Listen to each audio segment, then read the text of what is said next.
Welcome to Stellar Cycles, a podcast dedicated to showing each woman her intrinsic power to guide her life, her cycle, her relationships, and her dreams. I cover feminine energy, reproductive health, and all things related to being a potent and magical being that is woman. I'm your host, Alina, and today our topic is personal integrity as an online creator. That means we're going to uncover what life is like for someone with online presence and popularity, how the soul is affected in the process of being creative and the public recognition that comes with it, and routines and habits that keep you grounded and keep the human part of you alive when the internet is your job. For this episode, I will be interviewing my dear friend, Nikki Neisler, and this is a girl who, honestly, she's one of my youngest friends, but I have become so impressed with her and getting to know her over the last few months. Just her wisdom, her kindness, how well adjusted she is, and I'm just always very thrilled to spend time with her and to get to talk to her. So when she agreed to come onto my podcast, I was very excited because this will kind of give us a perspective into someone's life who did attain internet popularity, who does have hundreds of thousands, sometimes millions of eyes on them. So I know a lot of us are curious about what that's like, how much does it take from you, and how do you replenish that back? So that will be our interview with Nikki here in a few minutes. But first, let me get into my current updates. So Thanksgiving is behind us.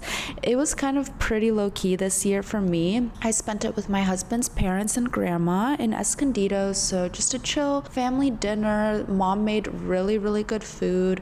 Couldn't get enough. The turkey was so juicy, and I normally don't go for turkey just because I feel like it's more of a drier meat than I would prefer, but Mrs. Souza made a turkey so juicy, your girl couldn't get enough. The dog was there too. Nova came with us, and she was just sitting obediently by the edge of the table, just hoping for any sort of scraps that we would share with her. But of course, she did go outside and chase around some bugs and hunted down some snails, so she's very happy this Thanksgiving too. My side of the family, I don't even think that they met for Thanksgiving this year. They always do something very, very big for the whole family, like at least 20, 30 people, cooking all day, that type of Thanksgiving. But this year, they're just kind of spread out everywhere. My parents are on a trip. I think they're in Turkey. My brother, who drives the semi-truck, Danny, he's all over the place, and he's actually coming here from Pennsylvania to San Diego this weekend. I'm very excited to see him. He has not met my puppy yet, so that'll be very, very fun. She's going to meet her funkle, Danny. Jan, of course, is constantly working on his construction projects and his company. He's been growing like crazy. He has multiple employees now. But anyway, this podcast is not about my brothers. Let me continue moving on. So now we're in full-blown Christmas season. I don't know how you guys feel about that. I don't know if you go to the wall for Christmas and just start putting up the decorations as soon as you can. I did put up my tree last week. I just have not decorated it yet. I'm going to be decorating it with Sam today since he has a day off. And our plans for Christmas are to spend Christmas again with my husband's family, who's down here. His sister and her husband will fly in from Michigan, so we'll be with that side of the family for Christmas, and then fly up north the day after Christmas for Banff, Canada, visit some friends up there, and then go to Spokane, my home, for New Year's. My family loves New Year's celebrations, so that will be an awesome time. And also for Sam to get to see how Slavic people celebrate New Year's. Also, right before Thanksgiving, I got my nails done. I actually have lined up my beauty maintenance and routines to go along with every new astrological season. So when Libra season hits, that's when I'm going and doing my nails, my lashes, my brows, my facial. And then when Scorpio season hits, I do it again. And then when Sagittarius season hits, like right now, I got everything new, got it done all over again. So I've been really liking doing things that way for my maintenance routine, mainly because it just makes me feel like I'm going into a new season with a new vibe. And also, thank God, my period and my cycle have also lined up with the astrological seasons too. So when it's a new season, it's also a new cycle for me, which is pretty cool. So this time around for my nails, I got a deep red, and I've never been so obsessed with them. I can't stop looking at them. Go and get a Russian manicure if you haven't yet entered the world of Russian manicure. trust me, believe me, it is life-changing. It is the most careful, meticulous, gentle-looking, ladylike manicure you could possibly hope for. And finally, on my bit of interior decorating journey. So when we moved here to this new apartment in Little Italy, we mainly brought over all of our stuff from the old apartment, and most of it worked, but some of it just doesn't feel like it's quite there yet. So I've been putting feelers out for decorators, interior designers, and this one girl came over and she was so incredible. Immediately I got the vibe from her that she knows exactly what she's doing with design, and she just kept popping off these amazing ideas, and I was like, yes, yes, yes, I can't wait to work with you. The next day I was like, okay, husband gave the go-ahead, let's do this, what's your Venmo, let's start working together. She sends me back a text message and she says, oh my God, I'm so sorry, something came up, a wrench got through into my plans last minute, I don't know how I'm gonna juggle all of this together, so I won't be able to take on your project. So the search starts again. But she did give me someone that I could look into, a good friend of hers, so I will be checking in with that lady too. But it was just such a bummer because that meeting went so well and I just really felt like we clicked and everything was going to go amazingly and this was going to be my designer. But hey, you know, life, we got to be flexible, we have to adapt, improvise, and overcome, because that's how we make it in this life. Anyway, let's get into the conversation for this episode with my friend Nikki, who's an influencer, online creator, and honestly overall just very active, health-oriented person. So she is a health and wellness influencer and entrepreneur, and I met her at book club actually in June of this year. It was the very first time that I saw you.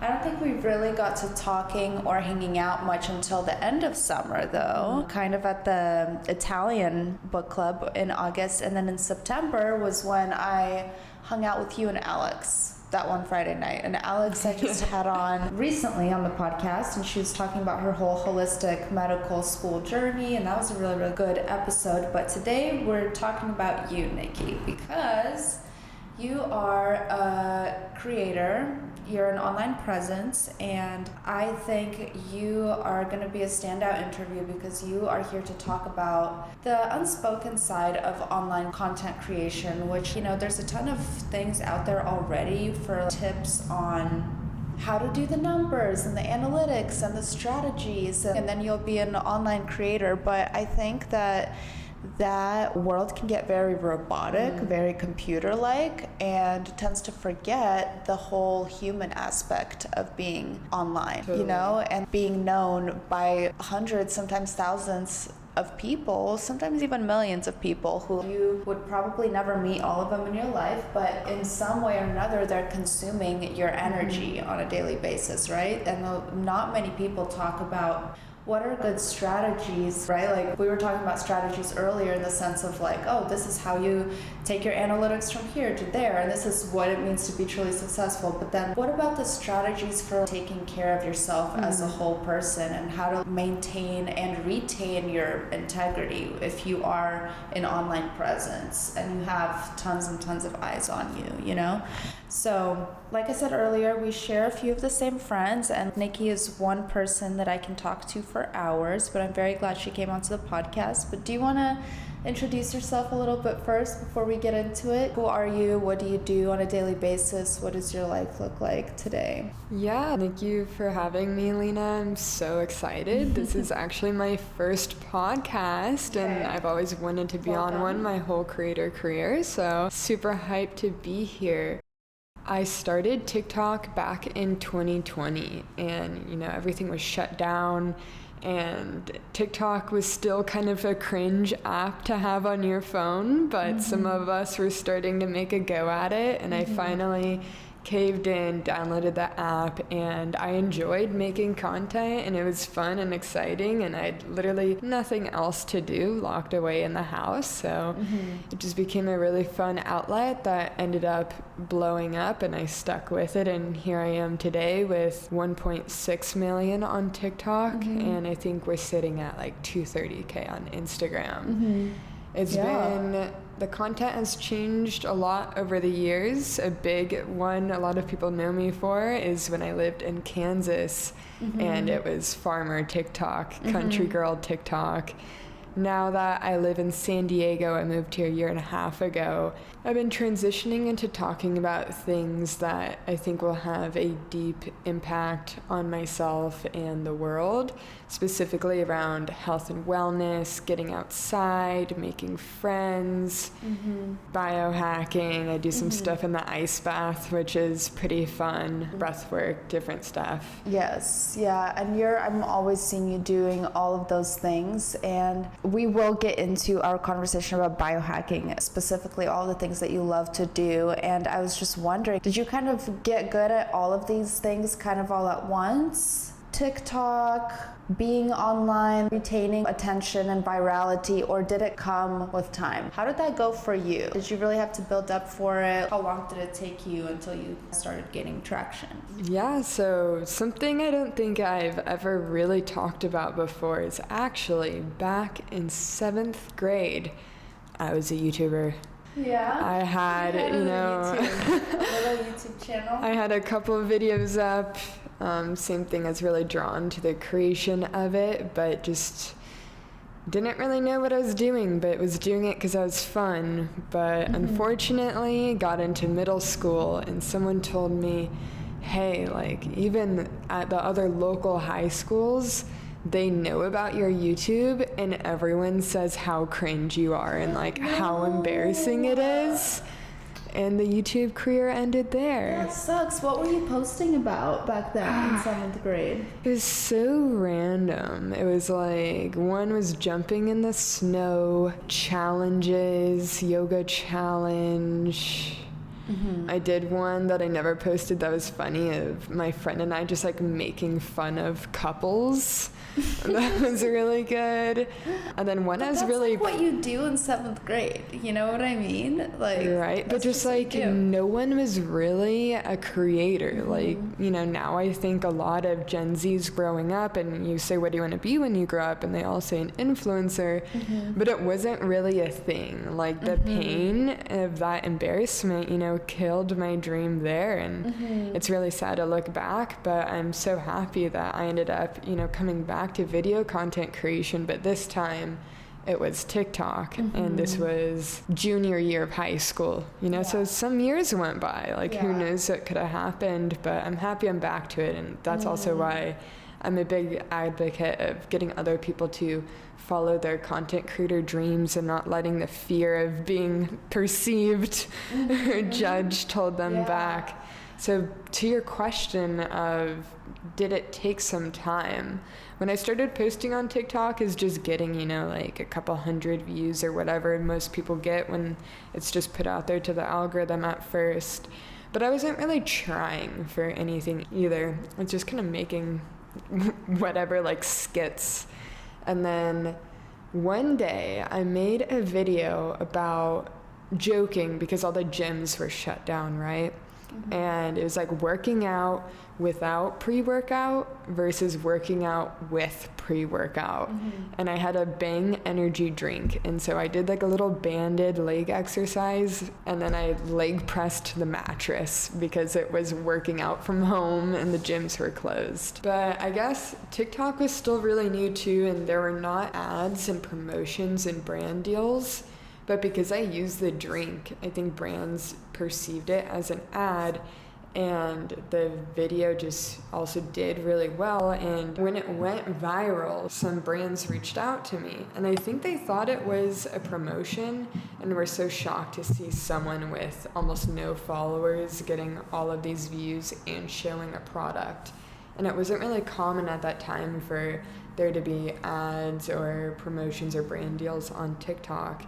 So a couple brands reached out, and I just started asking them questions, and they basically encouraged me to keep going with this and actually take it seriously. And so from that point on, you know, I started refreshing my screen. Things were going crazy. I refreshed it over and over. All of a sudden, I think I hit 10K followers, and I was just like, wow, this is real. And over that time frame of lockdown and into the next couple of years, I posted 3 to 5 times every single day. On TikTok? On TikTok. Wow. Which was crazy, but I don't recommend that, honestly, because Like I said, I literally had nothing else to do. Like everything was shut down, and I don't think it's the way to do it anymore. No, I think you're totally right about that, because most people who you do hear TikTok success stories, it's kind of always the same. It's like, yeah, I started out during COVID, there was nothing else to do, so I was just posting videos all the time. And it's like, yeah, that's kind of what the algorithm still expects of you if you want to pop off, but the world isn't set up for that anymore as much, you know? Things have low-key gone back to normal a little bit more. So right. And you can keep that up for so long, but you're gonna get burnt out. And I definitely did. And so then, you know, it comes a journey of ups and downs, mountains and valleys. I do believe consistently showing up is important, but when it gets too rigorous, mathematical, that's when you can just really kill your creativity. To your point of like, did it come all at once? Definitely not. And today, you know, I'd say listen to mentors and ask other people what worked for them, because I had no clue. Like, I did not do any research, YouTube anyone. TikTok was so new. There were no gurus or advice given about it. I was just kind of shooting in the dark, and I thought statistically the more videos I posted, the more of a chance they would do well. So that's all I was doing. But I recommend nowadays, especially because the algorithm doesn't give out views like candy anymore, leading from your heart space and talking about things that you think will emotionally resonate with people. Got it. So what about now? Tell us what you do on a daily basis. Like, what is your life, what does your work look like? Because I think a lot of people are curious, how do influencers actually make a living, you know? And like, what do those numbers actually mean? Yeah, I think it also depends on if you're trying to just be a full-time content creator, or also a lot of my friends now are trying to build out digital products and release other things they can monetize rather than rely on just brand deals. I myself focus more on my social media marketing agency. I help create, strategize, and run TikTok ads for apps. So that takes most of my days, but I do have a window of creation time in the first half of my day while, you know, it's sunny, it's morning, that energy is flowing. I think it's really important to take that time of day to be creative specifically.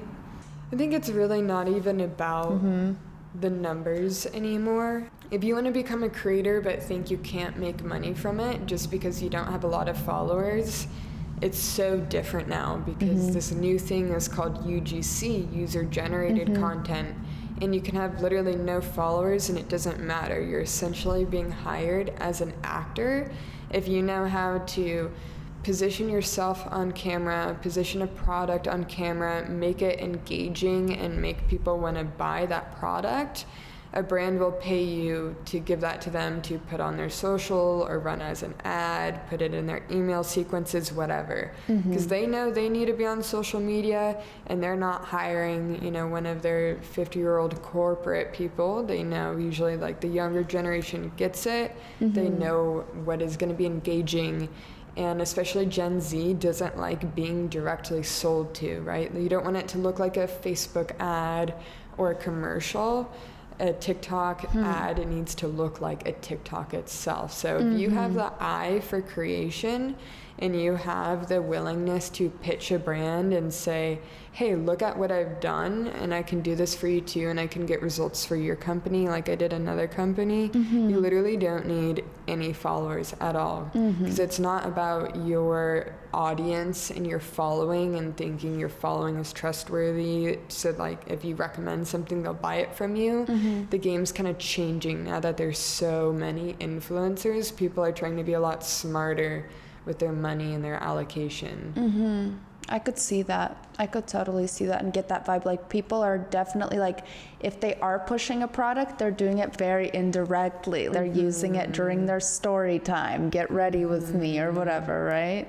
But yeah, this episode specifically is very much about how do you, I guess, not get lost in the sauce on the internet. You know what I mean? Because at least from what I've seen from you, being friends with you in the past few months, it really seems as though you highly prioritize and very much value taking care of your temple, taking care of your body, not really, you know, allowing things mentally take over, you know what I'm saying? Because once it does, everything else follows, you know what I mean? Totally. But let's talk a little bit about why you've discovered all of that stuff is important, like the biohacking, some of your favorites. How do you plug these into your daily schedule? Yeah. So there's a lot to cover there, and I'd say we can think of it in two ways. Being a creator, being an influencer, there are a lot of things that it's going to take from you, and take of you.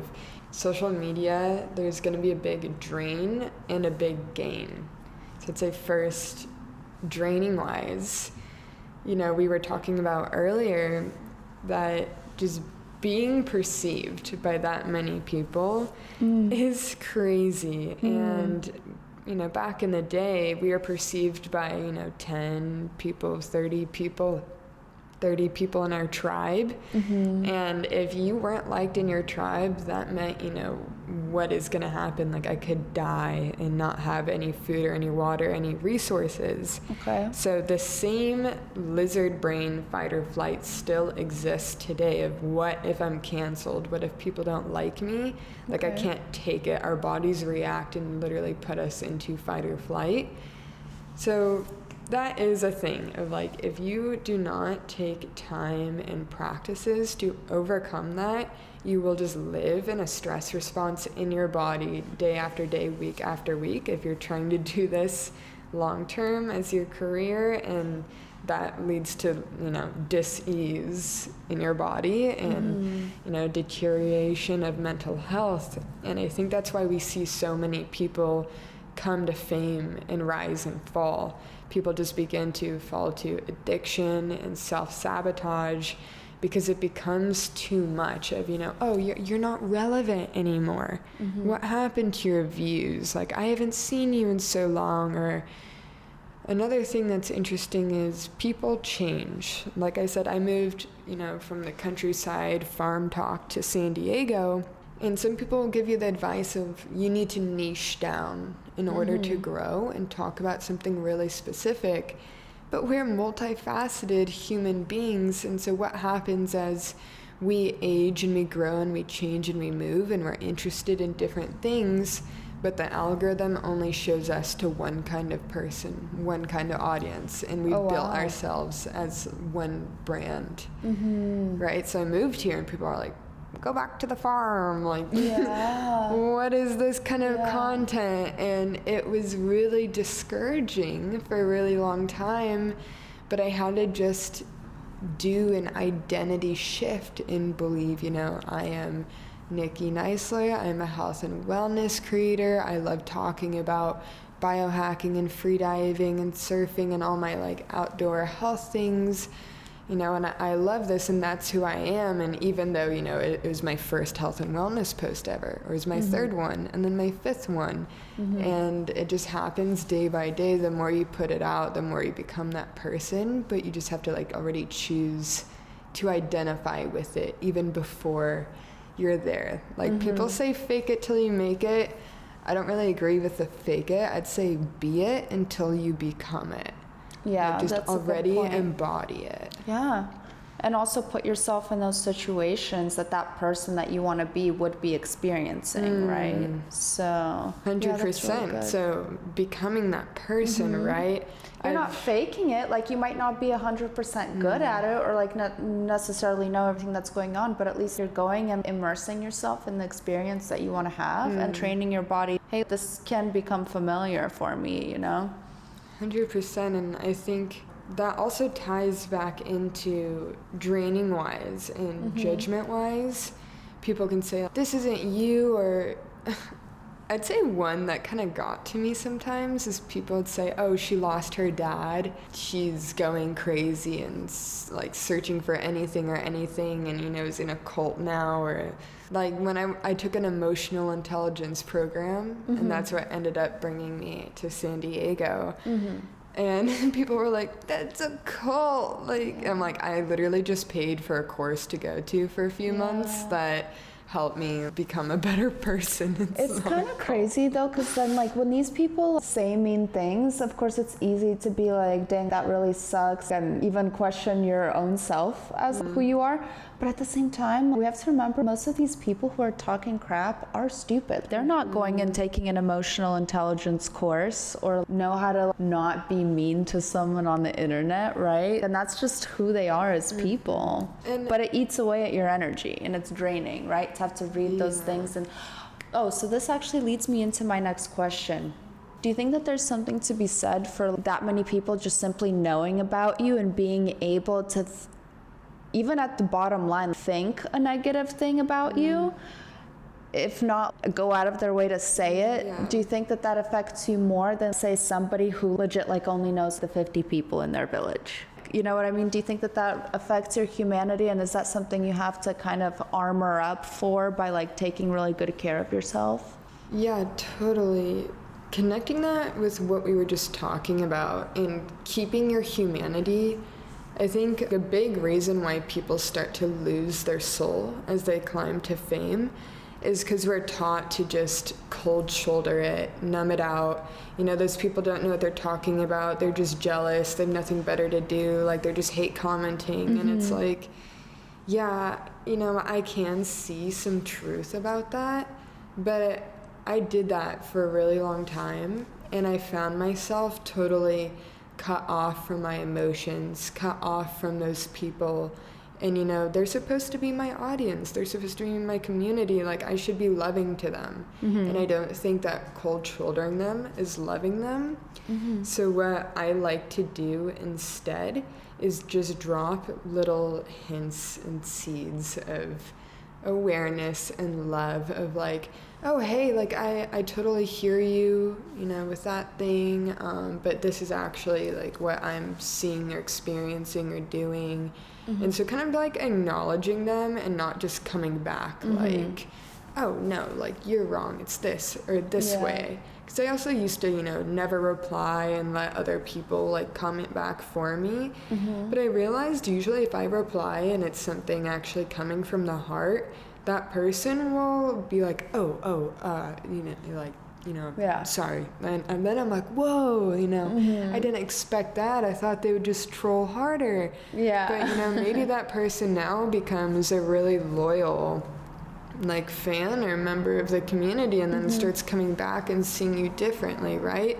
So you could keep letting people perceive you negatively and just let that exist in the world. Or, you know, when you feel called, you could drop these little hints of, maybe they will change when I see this. And something in the emotional intelligence program, it's like day one. And we all had to look into each other's eyes and realize if we trusted that person or not. And then also give feedback. And it's like, well, how could, you know, that person tell me that I'm this way and that way and that way if they don't even know me? And like, maybe I just remind them of their ex, or, you know, they're just judging me based off a stereotype. Like, that's not fair.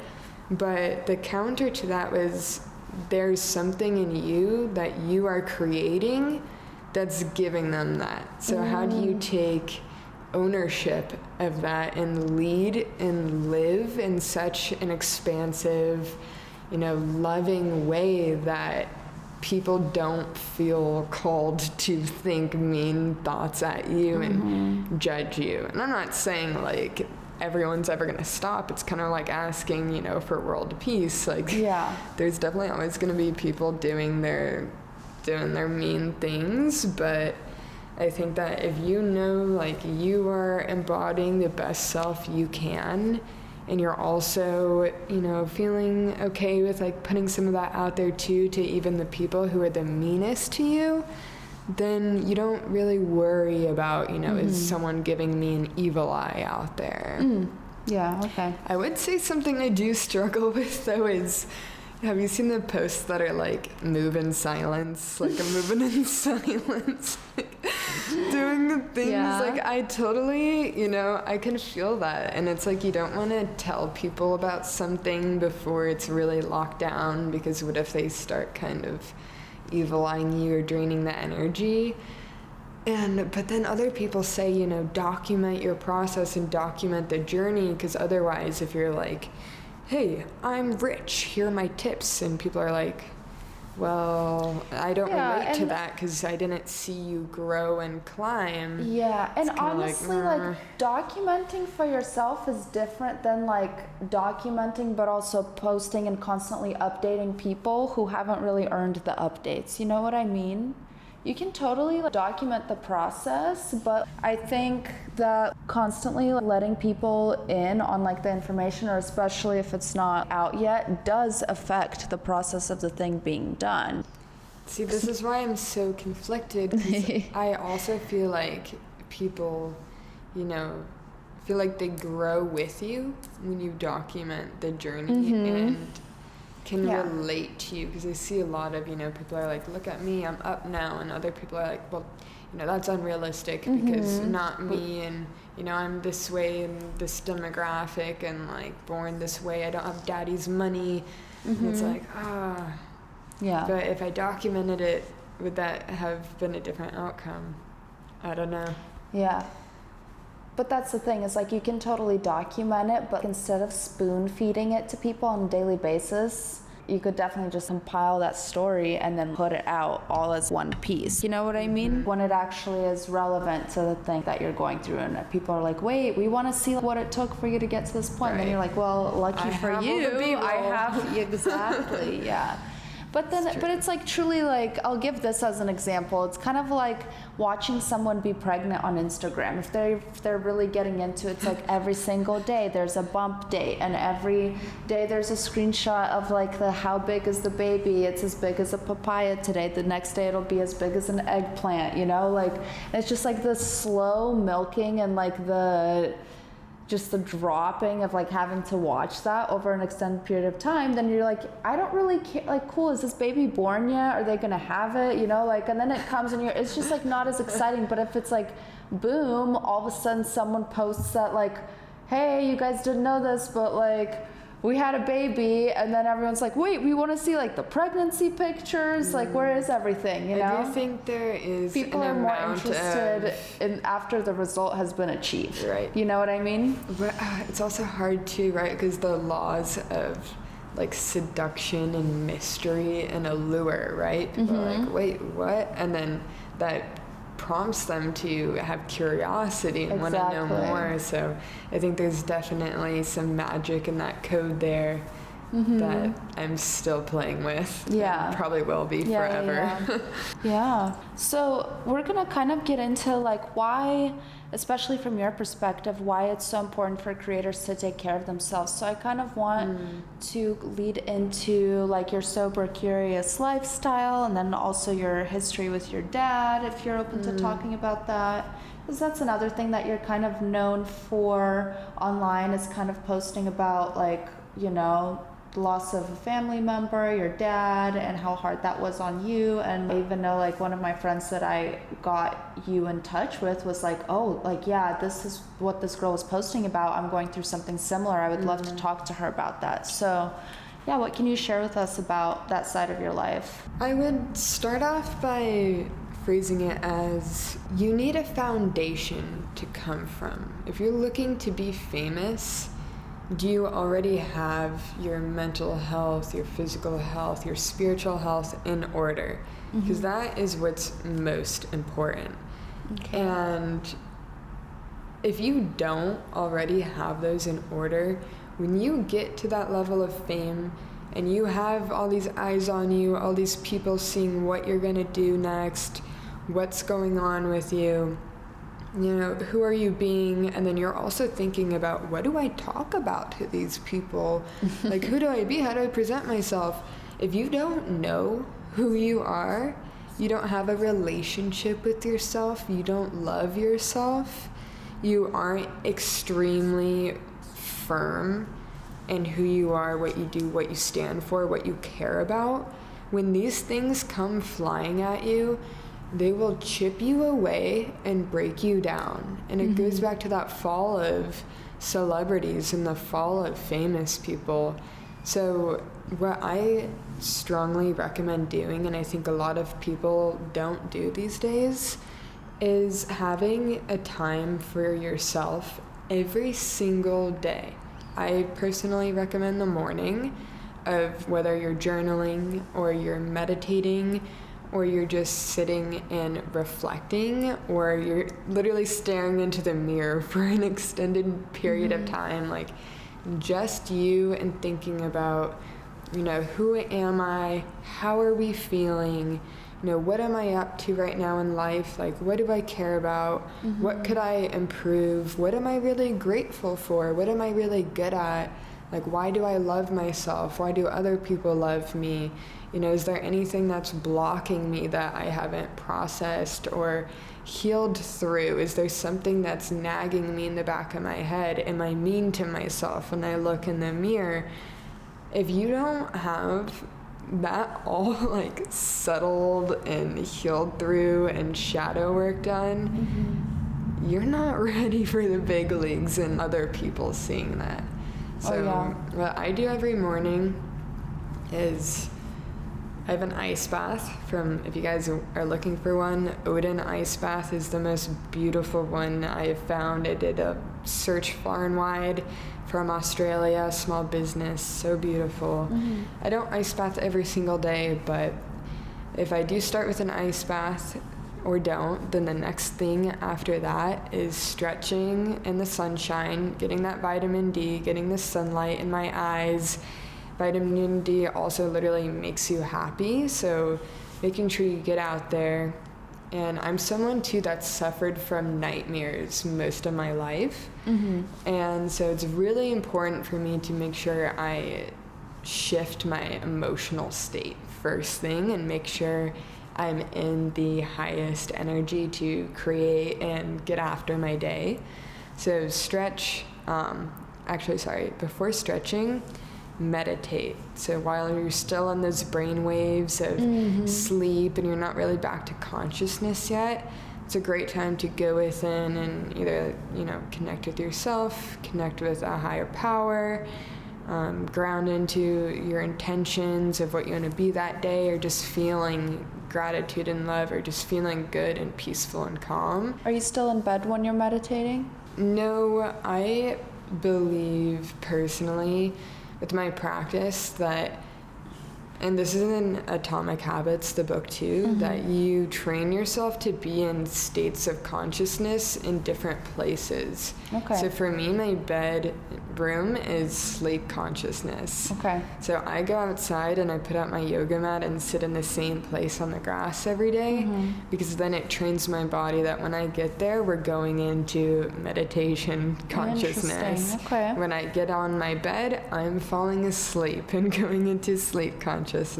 I like that. So I just like I mosey on outside or to wherever it is for you, a little corner, different. I think in the Bible it's talked about, like, you know, have your little meditation, like prayer closet. People have had prayer closets, like whatever little space it is that you can carve out and make sacred for yourself, to have that time with you and source, whatever higher power, God that you connect to, is really, really important. And then I personally just started reading The Artist's Way, which has me doing 3 pages of free writing every single morning, and I started it like 3 days ago. It's been a crazy journey to see what spills out of my brain and the truth of what I'm really feeling and thinking about. But either that or just like standard journaling before getting into my day. And I find that if you just hop out of bed and get going, it's, you know, people are typically reactionary of, oh, that's happening, this is happening, like I need to do this or put out that fire, do this, that, boom, bang, boom. And then you're like in bed at the end of the day, like, whoa, where did my day just go? Versus like getting centered and coming from that higher state of power and like love and being happy with yourself And then you're able to, also come back to that center easily. If things are thrown at you throughout the day, you can handle them more calmly and efficiently. Yeah, I do love like how centered meditation makes you feel at the beginning of the day, and like I really do my best when I'm in the flow of like making that part of my everyday routine. So that's something I'm working on this week. Let's just kind of talk about pretty much every single time I've been out with you, you don't drink. So let's talk a little bit about the whole sober curious part of your life. A lot of your posts are very like sober curious themed. So kind of expand on that a little bit so we can understand what spurs that, because we do live in San Diego. It's a party town. Everybody here drinks. So yeah, what about you? From a more relatable standpoint, I would say I noticed in work, by the time Monday got to Friday, I'd feel like I was finally hitting my stride, being the most efficient, really being on my routine, getting things down, and the weekend would come, and there are always events and parties and things to do in San Diego, and I'd be totally wiped out by the time Monday came back around. And then, Monday, and then Tuesday, I'm like kind of back on it. Wednesday, like, okay. Thursday, we're feeling great. Friday, we're on the routine, and it would reset over and over and over again each week, which meant I was only really being efficient like 1 to 2 days a week. And I think that's a super common story for most people, and I try to live at a high performance angle, so that just was not working. But personally, I don't want to fall to the same things that have happened in my family, in my bloodline with drinking. And they say that when you're a child of an alcoholic, especially a child of 2, that your chances are a lot more likely, and I've found that I definitely do have an addictive behavior. And my father passed away from drinking, I think 2.5 years ago, I think it is now. And I was so unsure of sharing about that. And I think it's my most viral post ever. After being a TikToker for so long, I hear an audio and I automatically think, what does that make me feel? What video would I make with it? And as a creative, it is a creative act. Like, it's just like someone does a piece of a painting to work out how they feel about something. And so while my dad was in the hospital, I heard this song, and it really touched me, and I'm in a lot of pain, and I wanted to share that like just really heavy feeling. I just felt really called to make this video, and I think it has 16 million views or something really high. And it's a video of me crying and just like putting out a warning about like drinking and that it's serious. And the reactions were all over the place, to say the least. I got a lot of press, fake press, inaccurately saying, girl fake crying over like some friend in the hospital. I'm like, that's my dad. I'm definitely really crying. But I think people just aren't used to seeing heavy shares on the internet, that it can trigger a different range of emotions. So there was definitely a lot of, how dare you post this? Like, this is so awful. Like, take this down. You're fake crying. Like, how could you ever cry on camera? But I just saw hundreds of thousands of people also commenting and personally DMing me that, wow, I'm going through this. My family member went through this. I lost someone to this. I haven't lost them, but it feels like I lost them because they are an alcoholic now. Or, wow, I've never seen anyone else share about this topic. And I just feel really seen, because I thought I was alone in this. And people in the comments, I've had people today tell me I quit, 1 year ago today because of your video. Wow. Or like, I haven't had the nerve to try to help my family members, so I'm going to send this to them. And then in my emotional intelligence class I took that I ended up moving out here for, we did this exercise where you basically had 3 votes and you got to pick who would live if a boat was going down. And this one guy I hadn't talked to in any part of the course ended up telling me after, he gave me his vote and he said, I know exactly who you are. I didn't want to tell you because I didn't, want to make you uncomfortable, but I followed you since you posted about your dad a few months back. And, that is why I followed you.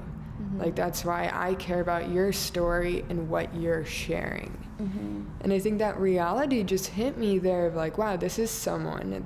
It's not just a number in my algorithm. And like the term follow, I think, can just become so like inhuman. But it's like they want to keep up with my story and what I'm doing. And it's not, it's not because they think I'm hot or something, or like, even though so you many are. different. Even though you are. Thank you, babes. Or, so many different reasons, because I've had a lot of that too, of like, you're only famous because you're hot, and like, that's really discouraging too.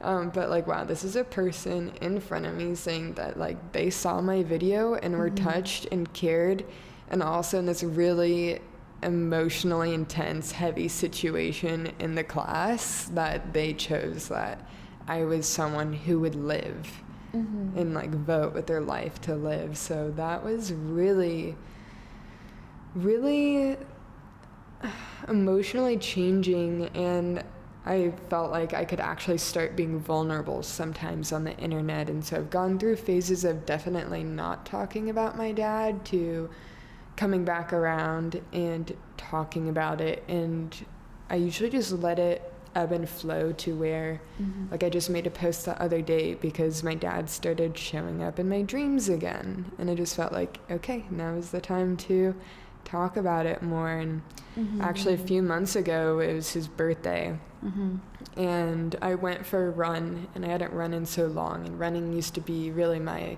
go-to therapeutic way to move through my emotions. And I went for a run. I decided to film it, and I was just so upset and didn't know what I was gonna do, but I just heard this one song, like I said, just hearing the song and knowing all of a sudden what I'm gonna do, and made a video like clipping up, the running footage, and then my dad, the running footage, and then my dad, the running footage, and then my dad, and posted it. And that one also went super viral.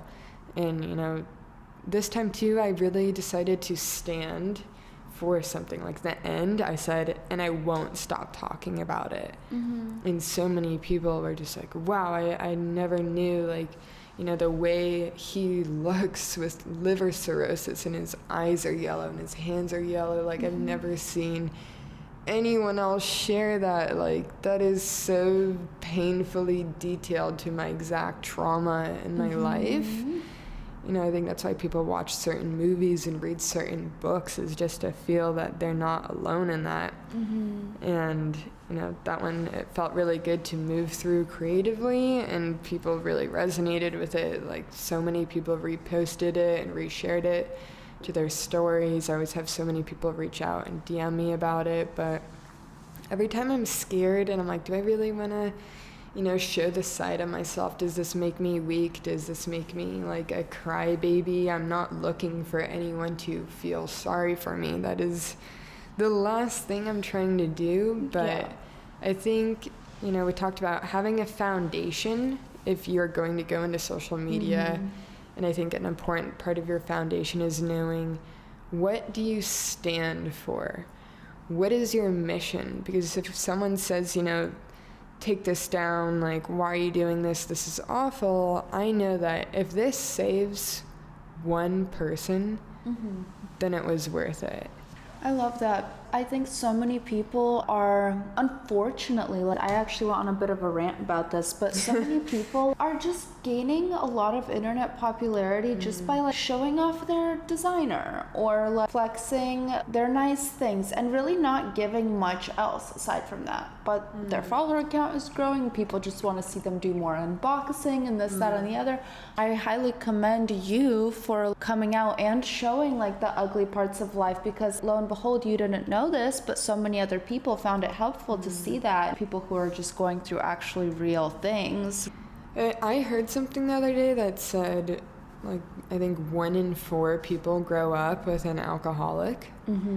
Okay. And I think that's extremely startling, because I mean, I don't know about you, but I don't really hear people talk about like dealing with alcoholic family members. But whenever I sit down in a small group, like 2 to 3 people, and we end up talking about this, almost always at least one of them has someone in their family who's been affected. Like, it's all around, it's all right there, and people, you know, if we're not talking about it, like, we're pushing that down, we're storing it in our bodies, and it's becoming a blockage. It's becoming a point for dis-ease and illness. It is not being processed, and it just becomes a literal weight. So I think just by, you know, sharing it, bringing awareness. Oh, another thing too that was crazy, there were so many nurses in the comments who said, like, I've watched patients die from this, and it's also the most like slow, painful death I've ever seen. And then also people like, everyone thinks you have to be in your 50s maybe for this to get you, or later, but we've seen 20-year-olds die of liver failure. Wow. 20 from drinking. And there were people in the comments too, like, oh, well, did he die of, alcohol overdose? Like, that's how people die from drinking.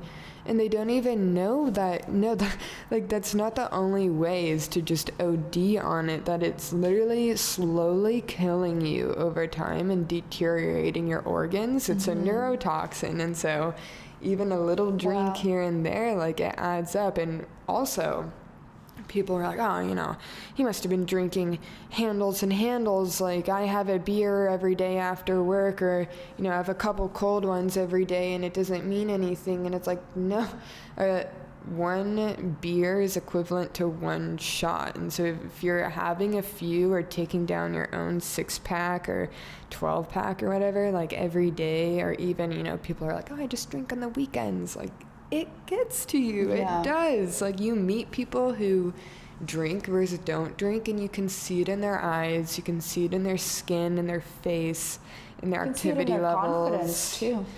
Right. Exactly. So I'm just really trying to get more awareness on the fact of, like, it's a decision. I think in general, a lot of people don't know that they can decide things for themselves, and they just follow what they're shown and what they're told to do.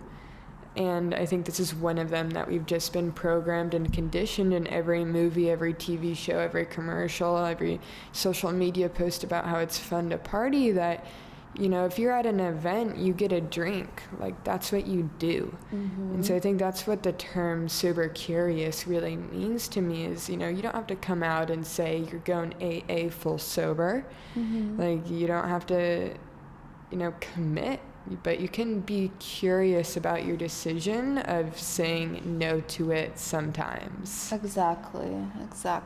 One thing about you is that you're definitely on the younger end of my friends, and I was very surprised to discover how in tune you are with your feminine energy. So I was just curious, can you talk a little bit about kind of how you discovered, healed your feminine energy? And because, like, I don't know if that's really something that people in your age group are more in tune now than I was when I was, in college, and in that age group. It was very, very feminist oriented and very like independent woman, high achiever type of thing. So let's just talk about your journey with your feminine energy. Yeah, I mean, this could also easily be its whole own episode on its own. There's been a lot to it, but I would start with by saying, growing up, because my dad wasn't present, I was always, work, work, work, get the job, get the career, and that's what I always thought my value was. And I'm very grateful that my partner Jack encouraged me to start looking into healing my feminine energy and made me feel comfortable and safe and taken care of to the point that I could relax for the first time in my life a little bit and know like I don't have to do it all myself and I can take off all that armor. It really started there, but it's definitely been a gradual journey of allowing myself to feel these different things and be perceived these different ways. And in that emotional intelligence class, a lot of my feedback was cold, ice queen, loner, disconnected, just cut off, bitch, And my whole life, I think I just closed off everything and said, I can't feel it. Like, I'm so strong, I'll never shed a tear. And totally just removed myself completely from my emotions, and thus I had no friends, and it kind of just became this self-perpetuating, then believing, oh, girls don't like me and I don't have girlfriends, and just became this whole thing. And once I started allowing, and it was like a self-fulfilling prophecy too, it just because you were becomes thinking real. all of this, it actually became the reality, right? And the more we repeat it to ourselves, like the more it just becomes ingrained. And so in that class I learned to step into something new, and I became committed to allowing myself to feel and to process those things, and to start affirming that I am this new way, and like people love me, and my tribe, my girlfriends are coming, and they will come, and I love you, Alina, and all the other girlies we've been going to dinners with. And yeah, that's literally what I was thinking this summer too, because I've been in San Diego about 2 years now, and like, yes, I've met people through Sam, my husband, but like, it's different when you make your own friends, and like make your own connections. And this summer too, I was really kind of feeling like, yes, I have like people that I know and like, could hang out with if it came down to it, but I just didn't feel like I had my community.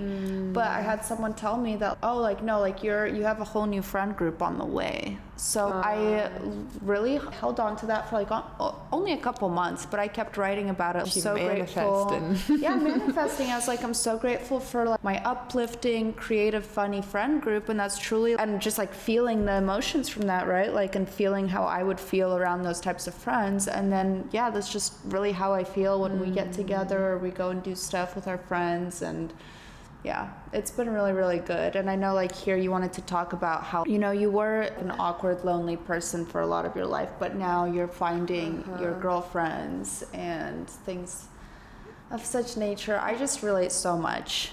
This just really drove a connection in my mind. Have you ever heard people give the relationship advice of, like, stop looking for the man and focus on who you are first and become the vibrational match? I just like realized being the friend that you were looking for, right? Yes, like I think that's really what happened is I started taking time to hang out with myself and, do my self-love activities and journaling and really understand who I am and, what do I love to do? And last year, when I did my New Year's declarations, I declared new things that I had never even thought about. When I really sat and asked my inner child, like, what is it I want to do? But, I started free diving and, just went out and thought, this isn't realistic, but who cares? And, found a group to teach me and got the gear and, I have extra gear, so now I'll invite friends out with me, or you know what, I could start ice bathing, finding the means to make it happen, and connecting with that brand and getting it, and inviting friends over to do the ice bath, or instead of like, hey, let's go out, let's get a drink, like I'd love to go get a smoothie or go to the beach, or filling myself up and deciding what I love to do and making that so strong that it brings people into my life, and then we get to do these really fun things together. And so instead of waiting to someone invite me to go do something cool, I became the person inviting other people to do things cool. And of course, now I get invited to things too. But it all started with like me being that match and that type of person I wanted to be, and then the other things just started to click and fall into place. I'd also say I DM girls. Don't feel scared to reach out, especially, everyone DMs and slides into DMs for dating. Yeah. Like, why can't we slide into the DMs and be like, hey, you're a cute girl with similar vibes in my area, like let's hang out. And they don't always work out, but I think that's also a totally great way. I mean, that's how I met Linka and Alex. Yeah. I was DMing Alex for a couple months before she even moved here. Yeah, and then that night that I met Alex and kind of got to know you a bit better, I was literally I'm telling you, I had nothing going on that Friday, and I just had the impulse to just text you and ask you what you were doing. You know what I mean? Because I was also like, Lena, you can't expect that people are just gonna all of a sudden like think of you to invite you to things. So you have to like reach out and ask them what they're doing and see if they're, if they're doing anything fun, if you can like plug into it. And that's just the reality of being in any sort of relationship, friendship, platonic, romantic. Like, you have to put yourself out there and you have to ask for what you want, because like you can't just sit on your butt and expect things to happen to you or fall into your lap. Right. You have to get out and ask. So make it happen. Yeah, I remember I really was so hyped about that too, because I was always the one reaching out to people, and you texted me and I was like, this is perfect.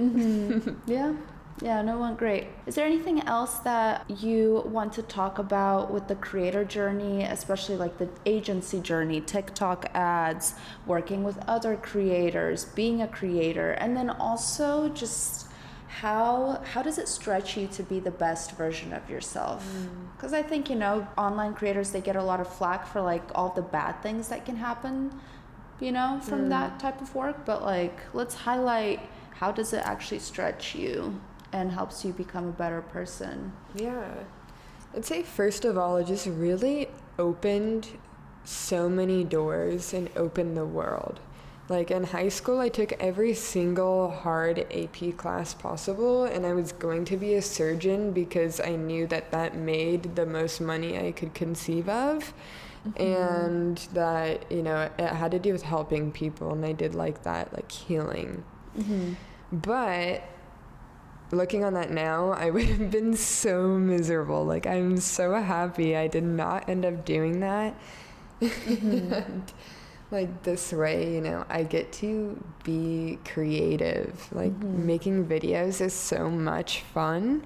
The way that I'm also, you said you have a large age friend group, so do I. And, I'll hang out with people who are extremely successful, and I'm, kind of in the same room as them, seen as kind of like on the same level as them because of the following, which I never really expected it to have that. I mean, it's not like people are bowing down like, oh my God, you're an influencer, but they see you as, if I didn't have some big career, it wouldn't be on the same level. So I'd say it's opened a lot of doors that way, but also in the way that, I am blessed to have that ice bath and have that brand deal, and it's like an $8,000 thing, and I would not have gone and bought that on my own, and a lot of people might not have decided to do that with their extra income unless they were maybe in their 40s or taking their health extremely seriously. So I've also gotten to have that and like red light therapy and other things in my house because of brand deals. So extremely thankful. I'm also about to go to a festival in Fiji. That's crazy. In a couple I've seen weeks. You post about that. Which That's amazing. I've never been to a festival, and I tell you, Alina, with the manifesting, the limiting beliefs, the second I went from thinking, why do these other influencers get to go on brand trips and not me, like poor me? Literally, I found myself in that doom loop, and I'm like, that's stupid. I then said, like, you know, I'm so grateful to do what I love, and I get to travel just because everything works out in my favor and it comes easily. And literally like 2 weeks later, I got the email about the Fiji thing, and I'm like, this is insane. And my really good other creator friend in Newport, Blaine, is going, which I don't even understand how that's happening and how it's real, but I'll keep you guys updated on how that goes. And they have yoga and meditation and like holistic activities, so it's so perfect. Love that. That's amazing. And, you know, doing those brand deals and those messaging too, I feel like sales has really pushed me outside my comfort zone of learning, you know, especially going from someone who couldn't talk to people at a function and like try to make friends to going and, you know, reaching out to complete strangers and enrolling them in who I am and like what I stand for and what other people know I stand for, and that they want their product aligned with me and me putting it out to the world.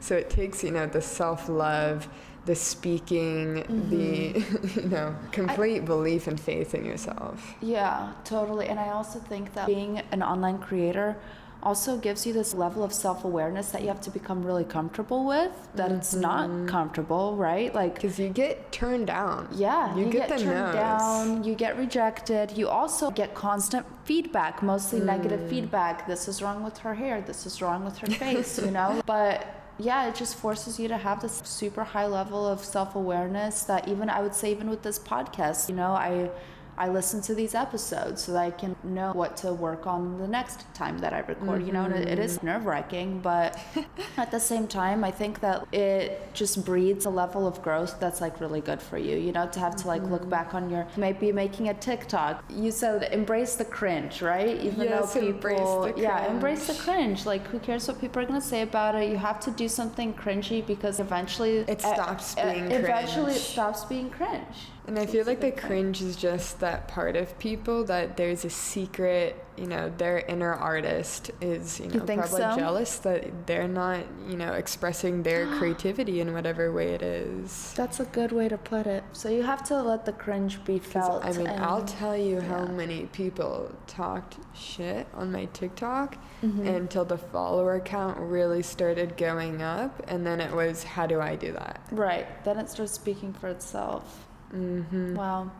Is there anything left that you want to accomplish for 2023 from your personal goals, your business goals, anything that you're wanting to get done before the year closes? I know for me, I started out with a bunch of intentions for 2023 and like some of them I've already achieved, some of them I've changed my mind on that. I don't want to accomplish that. I've just lived enough of this year to understand that I actually don't need that, you know, or don't want it. So I'm not going to go out of my way to make it happen. But I know there's a few things that I still want to get better at. This summer I was very good on my routine, working out, eating, just being healthy. Then, I mean, this fall, I wouldn't say I'm the most proud of myself, so I definitely for the end of November I want to crack down on that health routine, and then for December I just want to basically like check off all of my boxes from that 2023 intentions list and either like know that I got those things done or that I changed my mind about them. So it's what really, about you? I feel you with that. It's really funny you mentioned the whole routine thing, because I've actually been building out a 30-day course about, you know, uncovering your truth and who you are and what you need to release and what you need to embrace. And then it's mostly centered around setting your routine and building out your habit tracker and doing those exact habits that are going to lead you to success. And then also goes into some more of the, okay, now you're on track, here's some extra biohacking, life prolonging, longevity tools, stuff like that that's kind of extra cream and cheese on the top, so to speak. But I find myself having the same conversations with people over and over about my health recommendations, my routines, my habits. And with all my content talking about it, I thought, why not actually have a really, do this each day. 30 days is not that long of a commitment at all, but is enough time to actually, I think it's 3 weeks, 21 days, so even shorter. 3 weeks to start new habits is also the scientific number around there. So I thought, why not have something more hands-on, hand-holding? You're committed to it. You're told exactly what you need to do each day. Because that's what really changed me last year. I think it's actually my second or first YouTube video on my YouTube channel out there right now, is I used to use a Google Sheets habit tracker. And that really started changing my life. I'm now a Notion user. I know we're geeking out about Notion. I love Notion. But definitely habit tracking is life-changing and can immediately turn the ship around and put you in a new direction. If you think about, I want to be the most famous guitar player, and it's like, okay, what does that guitar player do every day? And become him. Yeah, you have to project yourself into the future, and that's an art in and of itself. But if you can do it, you can literally make your life become that. Right? And so start being that and acting like that. And then, day by day, it'll add up. And one day you'll be like, oh, here we are. I am that person. Wow. Yeah, 100%. So it starts with habits, starts with the foundation. Yeah. So I'm really glad that you came on to talk about how to retain your humanity and still take care of yourself, even though the internet wants to eat all of us up and consume every last bit of us till we are nothing. But it's just super important to take time off of that and I don't know, I'm trying to have a healthier relationship with Instagram, so I've had it actually auto-post my stuff for me. So, yeah, it's been working pretty well, and I don't get too sucked into it. How to be an influencer without losing your soul. Yeah, get a robot to post for you, and there you go. But thank you so much for coming on and talking about your journey being a creator, the behind the scenes that don't really get talked about much. And you can be found at Nikki.Neisler, so Nikki.Neisler on Instagram and TikTok, right? Yes, so you guys follow her. She also posts a lot of sober curious content, but also posts really good ideas for things to do around San Diego and Southern California. So if you're local to this area, or even if you're coming down for a visit, for vacation, you can find really good restaurants or just activities to do on her social medias. So thank you so much for coming on. Thank you so much for having me. Don't forget to follow on Instagram at Stellar Cycles Pod. We have all sorts of graphics on there for you guys. We have videos on how to make certain foods for your cycle phases. And you can also download our free grocery guide. It's in the link in our bio. You can follow it depending on whatever phase you're at in your cycle and buy groceries for that specific phase, eating the foods that support your hormones and your bodily processes. Also, please give us a 5-star rating if you enjoyed this podcast. And I also love to read any reviews that you guys leave for me. Until then, spread the good word about stellar cycles to your fellow women, and let's all elevate our lives, cycles, and dreams together. Till next time, Stellar Cycles out.